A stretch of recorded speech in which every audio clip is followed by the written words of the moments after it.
Upcoming ప్రోమోలో నయని విశాలాక్షితో గాయత్రి పాప ఉలిచి పాప వస్తారని చెప్పావు కదా తల్లి, మరి అమ్మకేమో ముగ్గురు వస్తారని అంటుంది.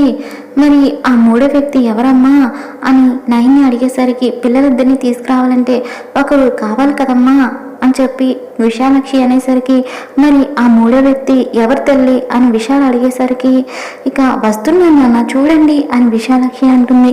అప్పుడే గురువుగారేమో గాయత్రి పాపని ఒక పళ్ళెం మీద వైట్ క్లాత్ కప్పి తీసుకొని వస్తూ ఉంటాడు. అది చూసి విక్రాంత్ ఏమో గురుగారు వస్తున్నారని చెప్పి అన్నంతో గురువుగారు వస్తున్నారేంటి అని ఆశ్చర్యపోతారు అందరూ. ఇక గురువుగారు అక్కడికి వచ్చిన తర్వాత చాలా హ్యాపీగా ఫీల్ అవుతూ ఉంటారు. ఉల్లొచ్చి గాయత్రి పాప తిరిగి వచ్చేసిందని.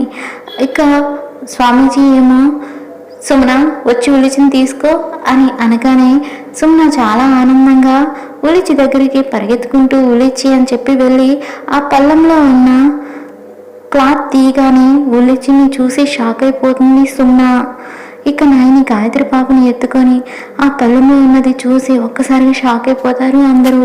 అసలు ఏం జరిగింది ఉలిచికి అన్నది అప్కమింగ్ ఎపిసోడ్లో చూద్దాం.